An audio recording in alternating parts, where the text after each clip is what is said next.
We're back now live from EEG Malta 3.0. Apologies for the delay. We're going to get right into the action here between Qlash Malta and Tekk10 Gaming. Now, you might be thinking, if you're following the scores from the EEG Online Twitter, that this match has already happened. Well, that, of course, has actually happened. Qlash lost that one 2-1, and if you're unfamiliar with the system that we're using here at EEG Malta 3.0, it is a system in which basically each group is its own mini bracket, and now this is the match for elimination, Connor.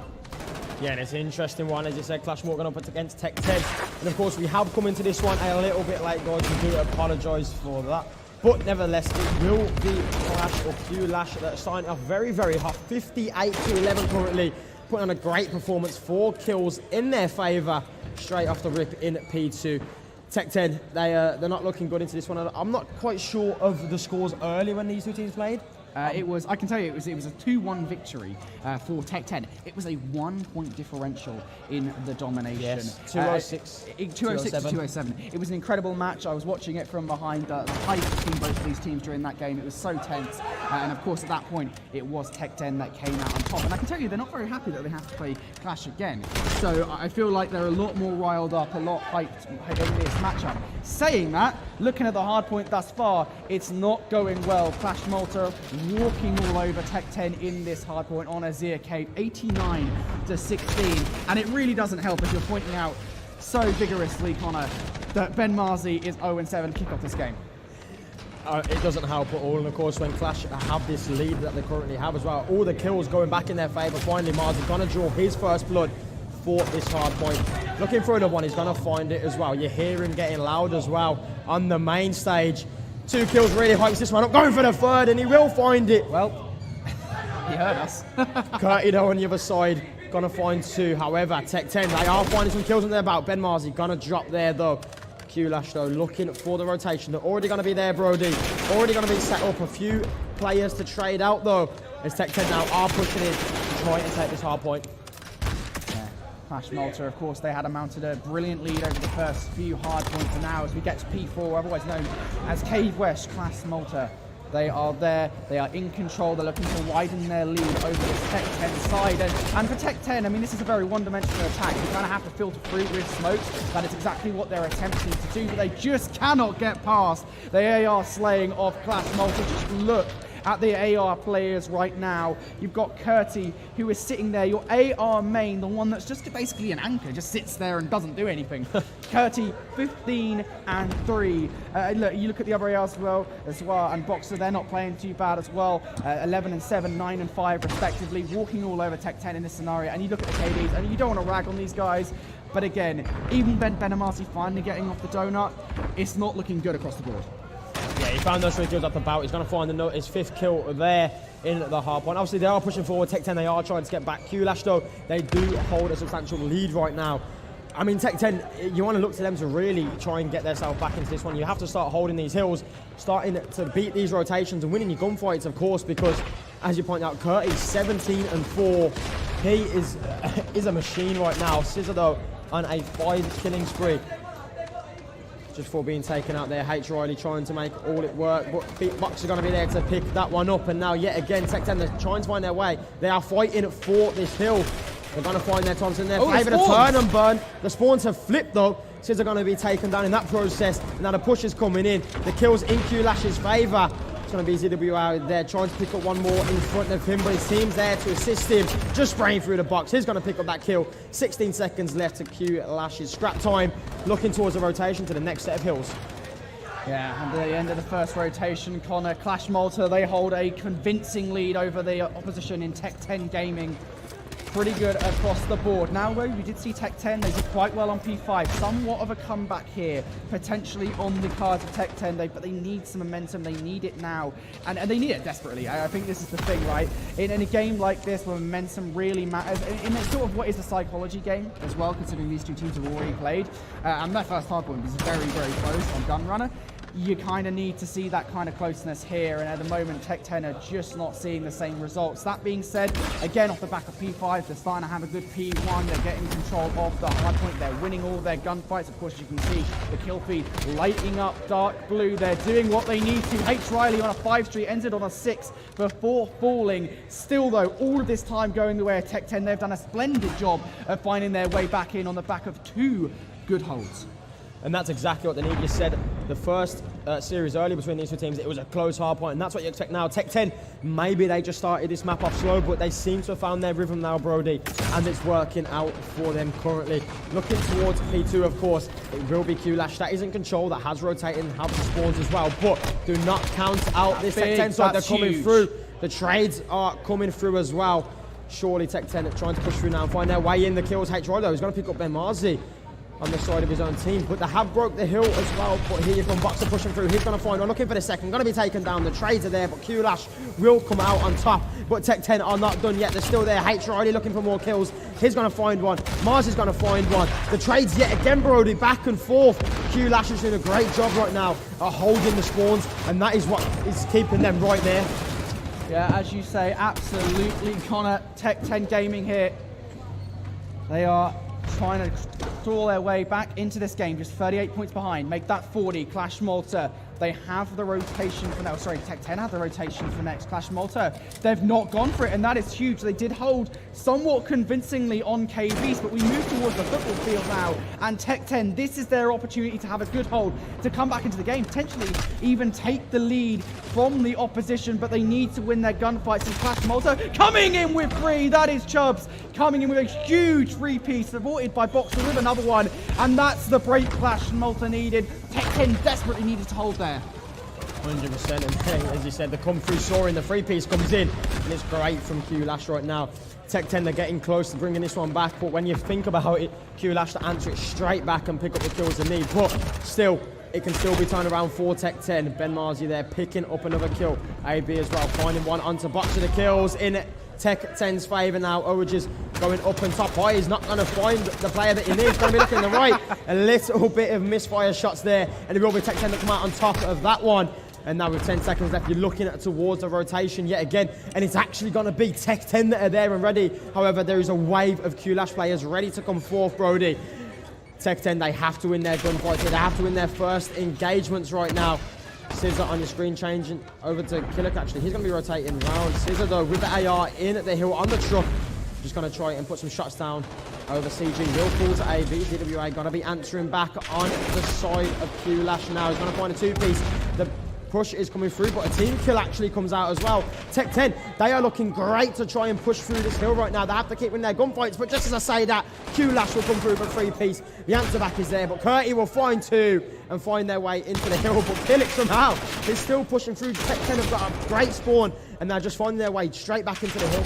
The important thing here, Connor, 20 seconds left. How do these two teams react? Every single second counts, but you need the rotation. Qlash Malta, they have given up that scrap time, rightfully so. They're choosing to go for their rotation, and now it's these first gunfights that are so crucial. Chubby picks up an important 2-piece against Marzi and Scissor. Boxer elsewhere takes down H. Riley in the kill feed. Tekk10 Gaming are losing these rotational gunfights that they so desperately need to win.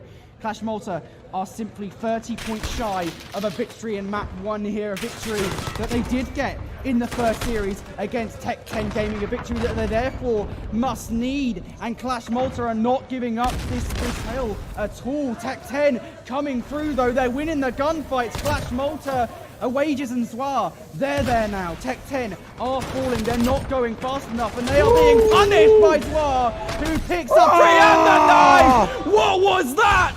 Zwar just knifes Killick and ruins his chances of getting into the hard point. Tekk10 Gaming, they have spawned behind, but it matters not. Qlash Malta go huge in the final moments of the game. What a closing ending. Oh my God, what was that? That is how you close out a hard point. The 3-piece, he even hip fired as well. The then knife, got we're gonna one see it. with the knife. What was that? There's no words. There's no words that can accurately portray just how insane that was. Zwar coming out with what, a 3-4 piece there. That final knife to top it off, icing on the cake. That is how you close it out. Qlash, they started off very hot. Obviously, Tekk10, they found their footing, they found their rhythm. I'll give it to Ben Marzi as well. He found his feet again. He caught up. You know, the kills were there for him. But obviously, Qlash are going to come out on top. And obviously, they've played it well. They've rotated good. I think Tekk10, if they had a bit of a faster start, it would have been a different scenario. Yeah, absolutely. Yeah, it could very much have been very different. Qlash Malta, though, I think at multiple points in that game, they just kind of outplayed Tekk10. I think one specific moment we can talk about is that football field on the final rotation. Tekk10, they rotated. That was the moment. I think they were, what, 180? They're 40 points behind, I think. It was about 180 to 140 at that point. Tekk10, they had an opportunity. And again, it's those kind of plays, like that last 4-piece, and I think it was Chubbs that got 3-piece on that rotation, supported by another by Boxer. Those are the plays that really make the difference in a game like that. And again, it just deny Tekk10 the chance to come back. Now, Tekk10, their frame of mind, we've got to talk about it because, of course, as I said, they weren't very happy sort of with the fact that they had to play Qlash Malta. They felt that they'd already beaten them once, Squash, they have to play them again. And they have been, of course, forced into this matchup by the format. Now, the question for me here is, having lost that first map, you know, where's their head at now? Because, of course, you're kind of annoyed, right? I mean, obviously, with the domination earlier, 206 to 207, it was fairly close. So we are expecting these close-up matches. We've seen it earlier. We're possibly going to see it again now. I think moving into the Search and Destroy, they just have to completely clean their mind of that. You have to go in a clear mind. If you go in with now those doubts and, they've took map 1 and we beat them earlier, it's going to play on your mind and it's not going to show in their game style. So clean head, go into it with a clean mind, and hopefully now Tekk10 they can force that domination again, and hopefully we get a 206, 207 again. Yeah, hopefully. I mean, if we get anything, because I got to see the last of that domination, and I said I was really regretting the fact that because we got here a little bit late, we weren't able to cast it. They still had stuff set up here at Malta. Just being able to cast that match would have been insane. Fantastic. But we will get to see a domination, hopefully, depending on how the Qlash Peak Search and Destroy goes. Now, this is following the Qlash Peak Search and Destroy that we literally just had in our prior match where Amsterdam Lions, they had their fun with the Terror and Isotopes. I mean, how do you see this match going, having watched Qlash Malta and Tekk10 now? I think from the hard point, Tekk10 they could have took it if they started off hot. They come out a bit slow. Obviously, Marzi, we called him up on it. He was 0-7 at one point. He changed it around. If he didn't do that start and the team, was rotating early, win those initial gunfights at the start, it would have been a different scenario, I believe. But you can't fault it. Qlash, they come out hot, they come out swinging. Yeah. So now they just have to clear their mind for Tekk10, and they just have to go in this and do what they do best. Yeah, agreed, absolutely. And I think the key thing for me here, as we get into Qlash Peak Search and Destroy, is ultimately the AR battle here. Yeah. And that's what was really the difference maker in Azir Cave Hardpoint. The fact that, as you say, Ben Marzi, one of their ARs, the AR Slayers on this roster, didn't perform very in the early game, and the rest of the roster, quite frankly, wasn't there to support either. And of course, when you have ARs on Qlash Malta going off, we are not in Codcaster. We are not in Codcaster, which means they are probably going to have to end. I'm going to spawn in. Yes. Okay, they've ended it for us. Apologies about that, guys. I don't know why it kicked us out of Codcaster. Regardless, though, as I was saying, I think the key thing here for me with Qlash Malta and Tekk10 Gaming is that AR difference, because you look at the way that Qlash Malta started that hardpoint with your primary ARs in Boxer, Zwar and Kurti, just doing what they did, just dismantling that Tekk10 side. That's the difference for me. And if they can pull it off in a map like Qlash Peak, which is pretty AR orientated, in my opinion at the very least, I'll probably get players telling me that I'm wrong for that, and the MP5 is the god gun. But regardless, I feel like that's going to be the difference maker here. It really does depend on the performance of those AR players.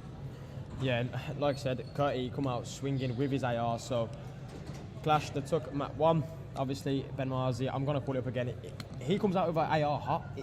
It's a different scenario. Yeah. It really is, but we are yet to see it now, loading up into Qlash Peak Search and Destroy. I'm going to ask for a prediction, because we love to do them. We've not done any predictions. We've avoided them. I'm now creating it. Come on. We've wholly avoided predictions for the reason that if we do predictions, players don't like that. Players don't like predictions, Connor.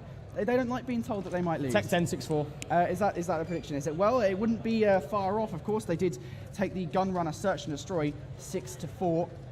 So maybe we can see a repeat of that earlier series. Of course, earlier on, Qlash did win that first hardpoint too. So history could definitely repeat itself here. But Tekk10 looking to hold on as we get into Search and Destroy. First round here for Tekk10 looks to be an A push. Yeah, on board with Marzi now. Got that AR just looking down the left side of trenches. Of course, no first blood currently come through yet. A little bit of a slow start for both sides, but the push now obviously is coming in. We have players all around each other from Qlash. Oh, see a sniper back there as well. The bomb getting put straight down now, actually. A very, very quick plank coming out. Of course, the first blood though, OGs, he's going to pick that up. That bomb will not get put down, of course. And now man advantage for this Qlash Malta side. I believe it's in a sniper as well, and that was Boxer with it. Yeah, so Boxer is going to play overlook here with that sniper rifle. Hasn't got any picks just yet, but more importantly, is just suppressing the enemy team. If anybody peeks into the sniper rifle or Boxer, which some may do, I feel like there's one player, I'm not sure who that is, coming down in the trench. Boxer could have his head. And there we go. Ben Marzi is going to be punished and pushing too far forward by Curti. He was actually watching that trench. That's why Boxer didn't care all that much about it. And now this leaves Tekk10 in a rather precarious position. 34 seconds on the clock. Time very much dwindling down in this first round. And they are at a disadvantage. Finally, Killick finds something. A Wages running forward. Now we can get the sniper battle of Scissor versus Boxer. This is essentially for control of the bomb site. H. Riley takes down Swear, and now it's a 2 versus 3 corner. H. Riley left alive though in a 1 versus 3. Of course, Boxer, he still has that sniper rifle, so he can peek this very quickly. But H. Riley, he's in a good spot to try and defend this bomb. But of course, he does have 3 players, and Boxer obviously now is defusing. Sniper rifle took out of play, but will he check it in time? Can he pick up the kill? He actually finds the kill. 20 seconds left and counting now. Of course, the players from Qlash Malta know where he is. Riley trying to get a reposition, of course. He's on the bomb. He's gonna get the, oh, just falling short of picking up the kill. Curti picking up the kill, and obviously Qlash getting the defuse. I got nervous there. I got very nervous there, I think, for Qlash Malta. They have a sniper rifle in play, Boxer.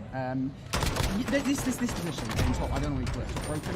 Yeah. This position in top broken, it's very common on this map, on Arc Big Search and Destroy. You kind of know that someone's going to be up there. That's the most likely position for any player on the defense. When the bomb is down in that position, you kind of know that's where it is. Got very worried for Boxer. However, you just pointed it out, Connor Curti starting strong here in this Qlash Malta performance. 3-0 for him. Big reason why they won that first round.